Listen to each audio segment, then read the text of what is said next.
So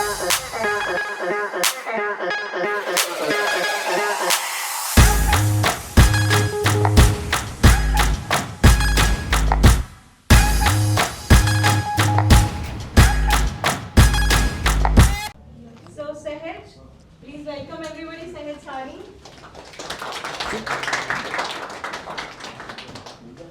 We're going to be talking on the topic inside AI products. This is what I believe the kind of product thinking that will define all of our future roles. And that's a big bet, but that's what I'm seeing and that's what I'm here to talk about. So let's start. For the purpose of this conversation, and I think of following few conversations you might have with me today, we will work with one assumption that AI will keep getting smarter. And we're not going to debate that because, I think why? So we're not here to debate that. We're not here to debate that whether it will affect our jobs. It will.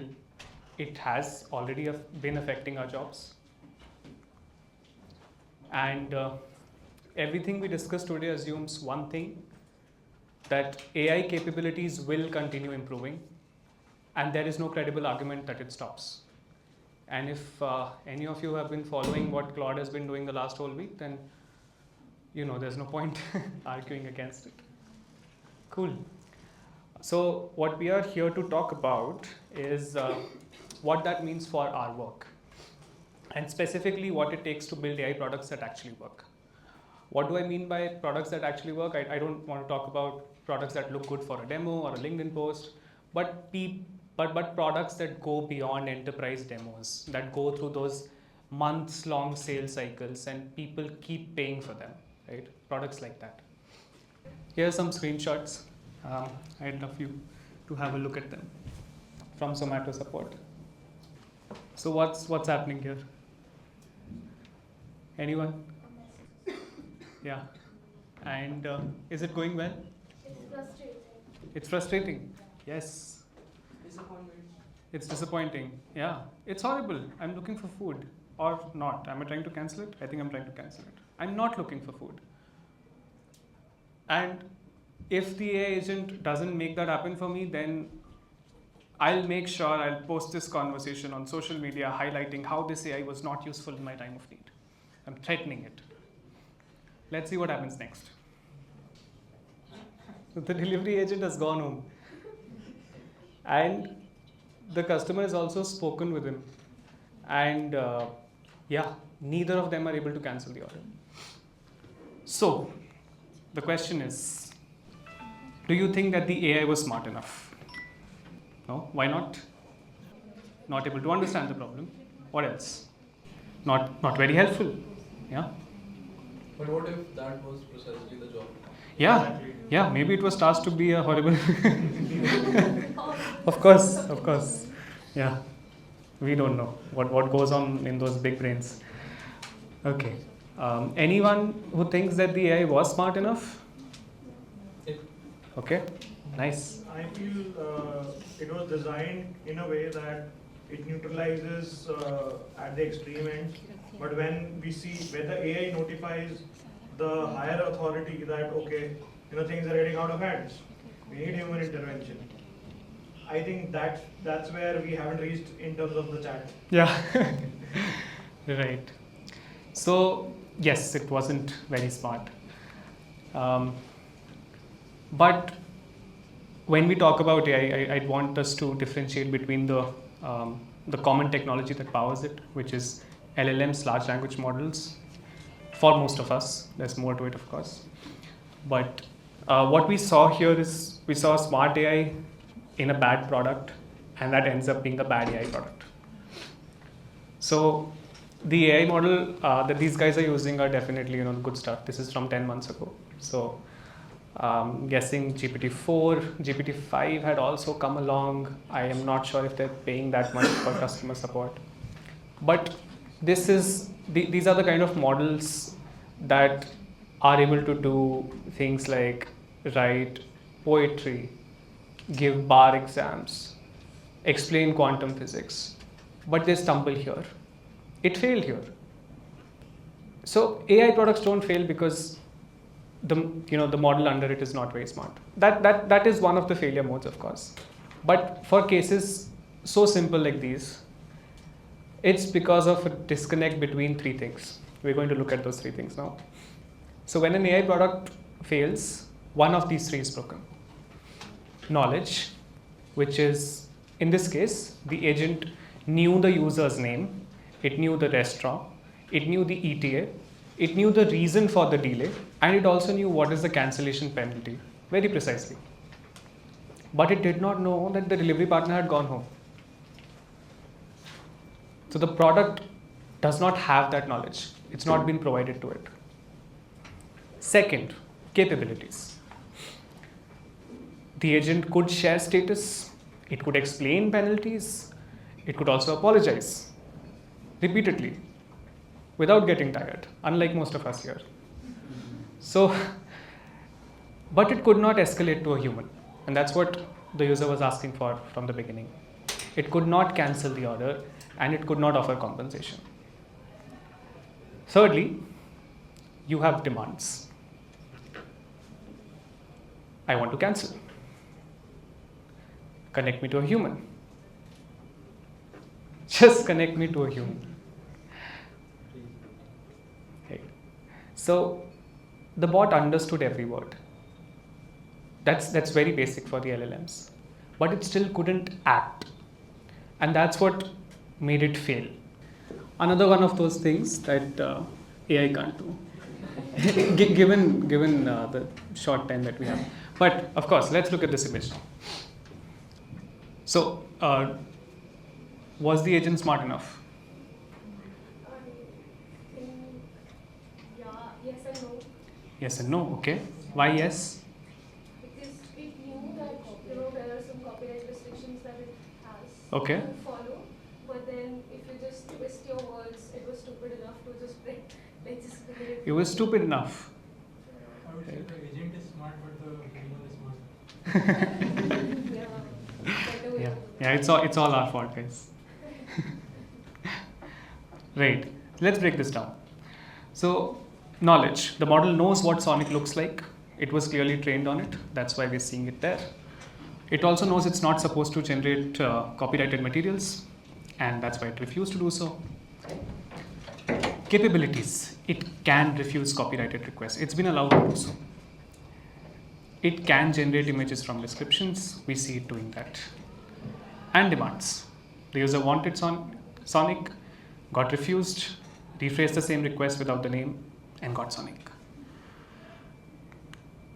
So, in this case, the guardrail worked on the words but not the intent. The model understood one bit but did not understand itself well enough. The context was there. The capability to refuse was also there. It could have, in a better scenario, just refused it again and said, I really can't do that because that still ends up being Sonic for me. So,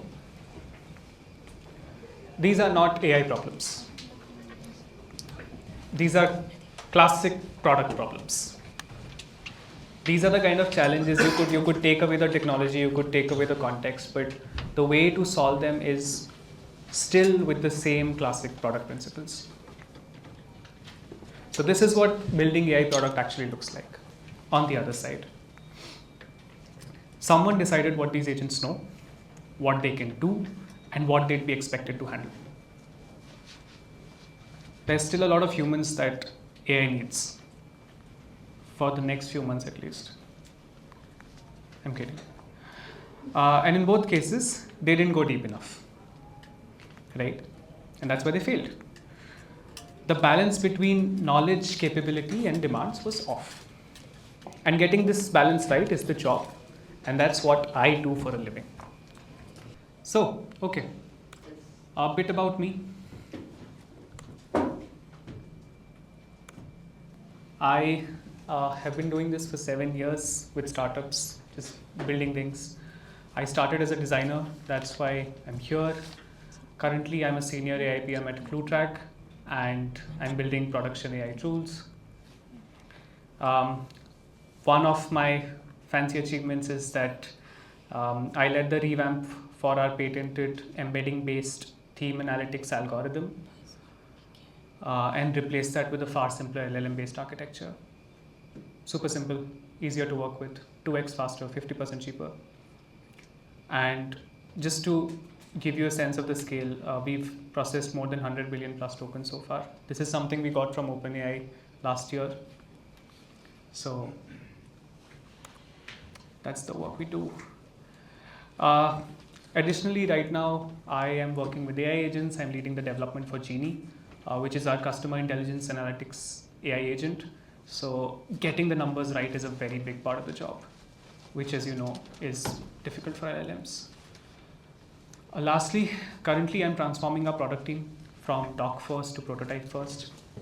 And that's why I'm here as well, because I hold very strong opinions about what we all should be doing. Back to business. So, how do we build AI products that people pay for? Building AI products requires three things: business context, why are we solving this, and is it financially viable? And that's honestly one of the most important parts, because these things are expensive. And if you want the fanciest of models, the ones that are really doing all the heavy lifting, they will bleed you. So it has to be financially viable. And even if you're hosting it yourself, you have to pay for GPU, and that's not any less expensive. Second is user understanding. What will users do, and what does good look like? Lastly, technical implementation. You need this, obviously. So this is the part that involves actually building the harness and the code and all the good stuff that supports the agent. But implementation is getting cheaper every day, and the whole world is after it. I just realized the anti-gravity workshop going above there. So people are going after this use case. We don't have to worry about it. And that's not where the value is concentrating. But business context and user understanding, this is where there is real lasting value. Because this is still something that's out there. The context for these problems is still broken, living with people who are maybe not even using computers. And that is the opportunity. So, specifically for UX practitioners, because I know a lot of you are UX practitioners, Figma's head of product AI, David Kosnick, claims that a designer wrote the first system prompt for Figma Make. So I'm not making it up. UX practitioners are already contributing to AI that deep. So it's possible. But not all UX practitioners are placed well. UX practitioners who rely on PMs and business analysts for customer insights, you are at risk. And I say that because I'm a PM, and building has just become so cheap that it doesn't make sense for me to wait 2 days for a prototype to come back, when I am the one who has more context about the problem. This is happening in a few companies, it will happen in more. We can argue about it later. But UX practitioners who have direct access to customers and customer insights, there's a big opportunity for you. And designers are already trained in solving problems, and they must be empowered to do so on their own. The skills that are required to solve these product problems are skills that all of us have been using all along. It's nothing different. So how do you get the balance right? Let's talk shop. The challenge is that unlike traditional software, you can't just work through the implementations, because the smallest changes in any of these three could lead to innumerable permutations and combinations. You can't work your way up top. So there's a different way to do this. Building and improving AI product involves lots of iterations, lots and lots of iterations, lots of feedback. If you don't have feedback, you're not building for anybody. and lots of testing, which is, yes, traditionally, of course, this is what product building has always been about. But how many of us were really doing any of these diligently, honestly? How many iterations were we doing really? How much feedback were we correcting really? How much testing were we doing? Very little, honestly. But when it comes to AI products, the tests define what good looks like. So that's the name of the game. And the most successful AI teams focus on defining solid test criteria that help them kill through the bad iterations fast. I want you to read through that again, because you can't imagine the perfect product. You have to go through a lot of iterations. You have to kill through them. And that happens by knowing and defining your test criteria very well. But defining good is the hard part. Sounds simple, but think about those folks who set up that Zomato customer bot, right? They must have defined a very nice PRD, maybe a couple of PRDs, maybe a couple of iterations. So I hope they were doing a good job, but they still missed some things. Even OpenAI, the other screenshot from Sonic was from OpenAI. I really think those guys are really smart, but they missed some of those things. So it is a hard job. And it's a deceptively hard job, because getting to 80% with AI is easy. That's where most of the demos live. You can slap on a very basic system prompt and it will do whatever you want 80% of the times. And that's enough to get valuations. Secondly, in traditional software, anyone could objectively tell if a feature works. In AI, they can't. We saw the room divided when it came to the Sonic screenshot. And those are very approachable examples. Think about a use case from some obscure industry, right? So you need knowledge about the industry as well, about the users as well. And very easily it becomes very difficult.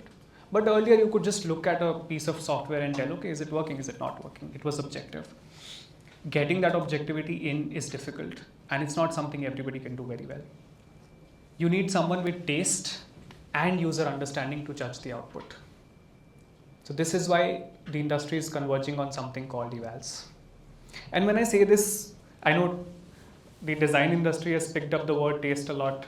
So it's not like engineers can't do this, or designers are uniquely positioned to do this, or PMs are extraordinarily capable of doing this. It's just that all of us have been doing part of the job, and whoever picks it up, they can do it. In fact, a real customer can do it better than all of us, because they know the use case best. So, what are evals? Now we are getting into the deep stuff. Evals are a structured way of defining what good looks like for an AI product and measuring whether it delivers. So think about the hundreds of iterations that are going on, because we talked about a lot of iterations. How do you measure which iteration is good? You're not even reading the whole outputs. We know that. Nobody reads everything that ChatGPT says or everything that even Claude says, at least the first few iterations.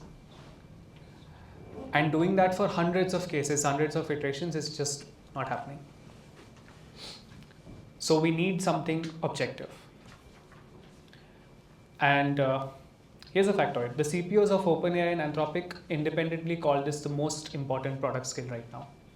They say that the prompt is temporary, but the eval is permanent. We'll see what that means. But here's the thing. The hard part is not setting up the eval. It's very easy to now set up an eval and run it on 100 iterations. The hard part is aligning on what to measure. Imagine pulling all your stakeholders into one call and getting them to look at an AI output and say whether or not it was good. It's a nightmare. And honestly, the only way through is tyranny. But the hard part is aligning on what to measure. Okay, we're being a bit repetitive here. Let's move on. Let's try. Awesome. Okay, we'll try something. We'll actually try to make Evals for a gym membership AI agent. Just a short note before that. The example has been fairly simplified so that everyone can participate. An actual AI product requires doing this at 100x more complexity. So let's talk about the users. The first use case, the first user type is a non-member. This user is inquiring about plans and locations. Second is an existing member. They're reporting an issue during their membership. Third is a renewal member. They're trying to extend or negotiate the pricing. And I have kept the use cases extremely simple right now. And you can just imagine, just with these, the kind of complexities that are there in measuring what good looks like. So we're going to define this agent, we're going to test it, we're going to watch it fail, and we're going to figure out what is it that we're really measuring. Cool. So let's do the thing. Knowledge, capabilities, demands. Knowledge, the agent knows about 20 branch locations with addresses, timings, contacts, membership plans, pricing, current offers, and customers' membership status and history. Capabilities, it can answer questions, it can show pricing, book trials, raise support tickets, regular stuff. And demands.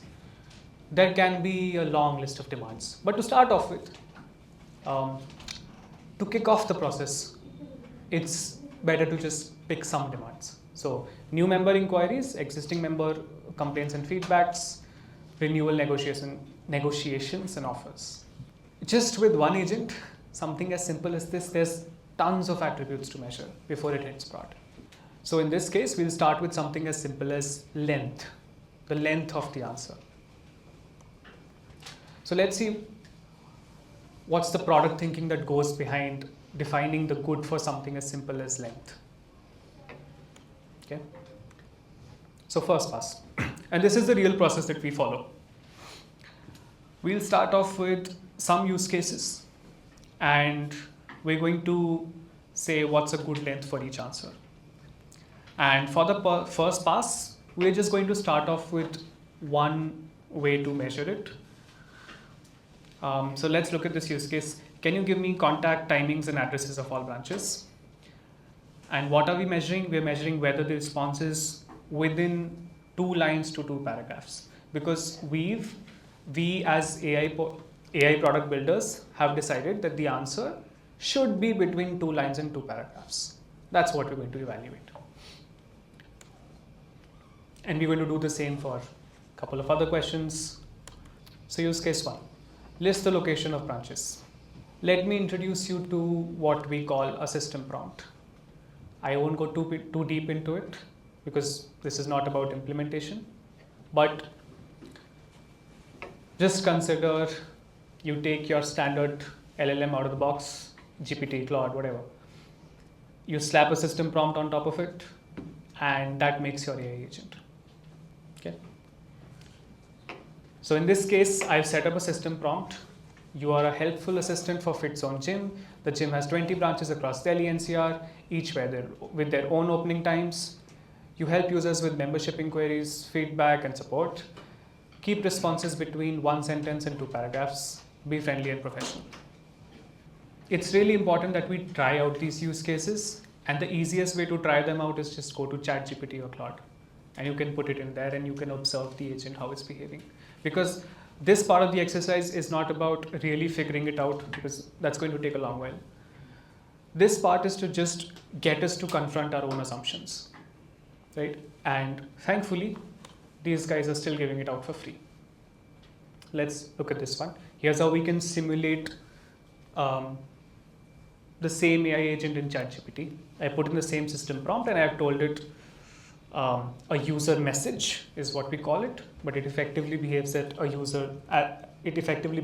user saying the exact same question, which is, can you give me contact timings and addresses of all branches? Any notes here? Anything that stands out? Pass, fail? What's the response looking like? But didn't the prompt specifically mention that address and everything of all the branches? If the user says that maybe nearest branch or give me off a branch, right? Like we usually say in Google Maps and all, that is when maybe that question comes up from ChatGPT side. Right? What was the user looking for? Give me contact timings and addresses of all branches. And it's telling me sharing all of them at once can get overwhelming. Right? So the user says, no, I'm fine, please give. This is the process. We picked something very simple. We saw one response, and this is how far we can go with just one response. We talked about memory, we talked about pricing because tokens are going to get expensive. Context windows are going to get exhausted. And so let's move through this. No, I'm fine, please give. But it's a faithful bot, still following the instructions. So it's given us 2 branches. Okay. Give me all, man. Here are 2 more fit zone branches. And then I'm guessing all of you are familiar with what happens. And it's fair, at 20 it works. If there's 200 branches, what do we do? And those are the kind of questions we need to answer as product folks. Right? So this exercise helps us find those questions before we go and ship a demo to a client. Before we've set up a fundraising call. Right? It's deceptively easy to just set these things up, and then they end up breaking in prod. Okay, let's move on. Cool. So let's observe what's a good length for each answer. We were measuring that it should be between 2 lines and 2 paragraphs. So it passed, but it took too many turns. And what he said, user desired an answer longer than 2 paragraphs. Right? Let's take another use case. When does Greater Noida branch open next? As you can see, this is a loud failure as per our measurement, or it's also a loud failure of our own assumptions, but most of the failures are not that loud. So this exercise generally takes hours and hours, staring through long responses and annotating line by line what worked, what did not work. But I don't want to bore you to death, so I got a bit creative. Okay, so let's observe. This time around, it failed because the measurement was less than 2 lines. I think there's a gap in the system wrong, but either way, as per our measurement, it was wrong. But the user got exactly what they needed. So is it really failing? So we've looked at some use cases. We've prototyped the use cases. We've tested them. We've started with a measurement as well, because measuring it forces us to give it a specific number, to start with one assumption and get AI to break it. And we've noted our observations. So now we reflect. What's a good length for each answer? In this case, the eval said pass, but the experience was bad. Our criteria did not catch it. This is what we call a false positive. In the second case, the eval said fail, but the experience was good. And our criteria punished the right behavior. Imagine, you've put up a criteria, you're running thousands of questions through it. At the end of it, you're getting your eval report and it's giving you a number. And deep down, you go in and look and you realize it was punishing the wrong things. So those behaviors are called false negatives. So we were measuring the wrong thing. Length was never what mattered. So we need to go back to the table. So you can see why this is all product thinking. This is all classic stuff, right? Tech or not, we all have been doing this exercise one way or the other. So let's see. One metric gone, what else do we bring? Revised metric. response utilization rate. What it means is what percentage of the response does the user actually use? If my user uses, let's say, 80%, 90% of the response, then it's a good response, it's a pass. If they use all of it, the length was right, regardless of the word count. So now we revise our evals. And in both of the cases, it's a pass. And now we see a principle coming up. And this is the job. You just keep doing this over and over and over again till you keep confronting your assumptions, you keep confronting your users' assumptions, you keep confronting your stakeholders' assumptions, and you get to some source of truth. And that is what I like to call a principle. The agent's response should contain only as much as the user is willing to utilize. Nothing more, nothing less. That's something, because we have gone through the use cases, we've evaluated what works, what doesn't work. We figured out that this is something that should be a guiding principle for our agent. And to get here, we had to go through that whole exercise. And the interesting thing is that the principle doesn't change when the use case changes. It covers the location list, it covers the opening time, it covers every future interaction. No matter how many models you swap in, no matter how many use cases you add, our principles will hold. And this is what makes an eval permanent. So going back to the same thing that those guys said, prompt is temporary, the eval is permanent. Our purpose, our goal, and hopefully our most valuable input going forward as product folks is going to be bringing these permanent principles to the table that help guide the development of our products.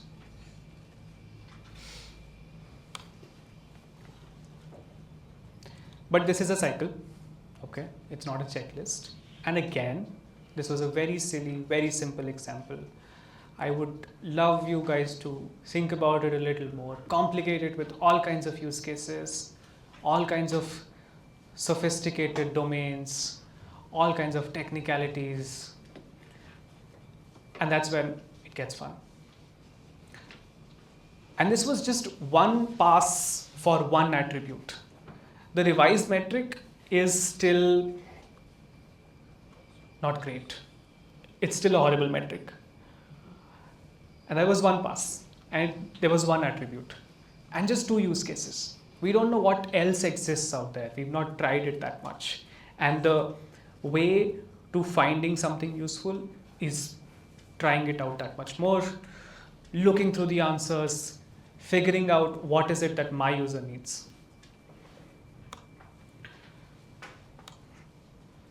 But this is the cycle. You define use cases, you define how you'll measure them, and you must define how you'll measure them, because if you don't put a metric to it, you're hedging. Every output is going to look nice because you're going to assess it in real time. Don't do that. Think about a metric, put it there, and confront it. Then test it, observe the failures, ask why, revise the measurement, extract the principles, and repeat. That's it. That's the job. By the end of it, you end up with something that's like a baby PRD, a baby AI PRD. By end of this exercise, you've got knowledge, capabilities, demands. You've got some principles. You've got illustrations of those principles. And this is something you can take to your team. This is something that you can take to your AI engineers. This is something you can take to your other PMs, your stakeholders, right? What is it that we guys were doing previously? We would write a PRD, we would send it to the stakeholder, ask them to, is it good? We can't do that anymore because they don't know. They are probably a worse judge than us because they've looked through even fewer answers. But illustrating it with metrics, with examples of good and bad, helps us put in place a source of truth that everybody can come back to. And if we talk about what all these guys are releasing these days, just to tell you the scale of it, they are running tons of evals, lots and lots of evals on lots and lots of iterations. Anthropic, for example, you're seeing it's releasing 10 things a week. It's probably killing 100 that week. And in order to kill those 100, it's running thousands, if not millions of evals. Yeah, millions, easily millions. So that's the job. You start small, but you have to ensure that each thought, each critique that comes up gets noted down, gets quantified, so that next time around you can scale it, you can get to that million. So yes, but it all starts with the human, and it has to be inferred, interpreted, deciphered by a human as well. Let's talk about the exercise. I think all of this is complete garbage and useless, and we all will forget it because we have very little attention spans. So let's do an exercise. Part 1 is going to be use case, where you describe your agent as a group. Of course, the whole group comes up with an agent and they describe it in 2-3 lines, and what problem does it solve, who is it for. Part 2, knowledge, capabilities, demands. We'll follow the same framework. We'll fill in 2-3 points under each, and to think of it, to think of good knowledge, capabilities, and demands. Sometimes it helps to just think of the human equivalent. So try that. How does a user achieve this today? Just ask yourself. If you're thinking of something that's very ambitious for today's tech standards, just wonder how is it people are doing it today. Lastly, you have to define principles and their evals, and for that you have to follow the same process. This is the part that's going to be, of course, most important, and for this you can test your agent in ChatGPT. Those guys are not funding me, so feel free to do it in Claude as well, right? Gemini, whoever. Observe failures, then revise what you're measuring. That's the important part, okay? Your first iteration is not helpful to anybody, okay? You have to go through the failures, you have to learn through the process, and you have to revise what you're measuring, and then extract at least one principle and fill it in the table. So I'll show what the table is. And if you find you and your groups arguing a lot, then it's a good sign. That's what we want to do here. We want to argue about what is it that we're really trying to build. And then we'll pitch it. So we'll come up with one page, KCD, knowledge, capabilities, demands, your principles, and your tables. Okay, so the whole group will come here, they're going to present us, they're going to pitch us their product as product folks.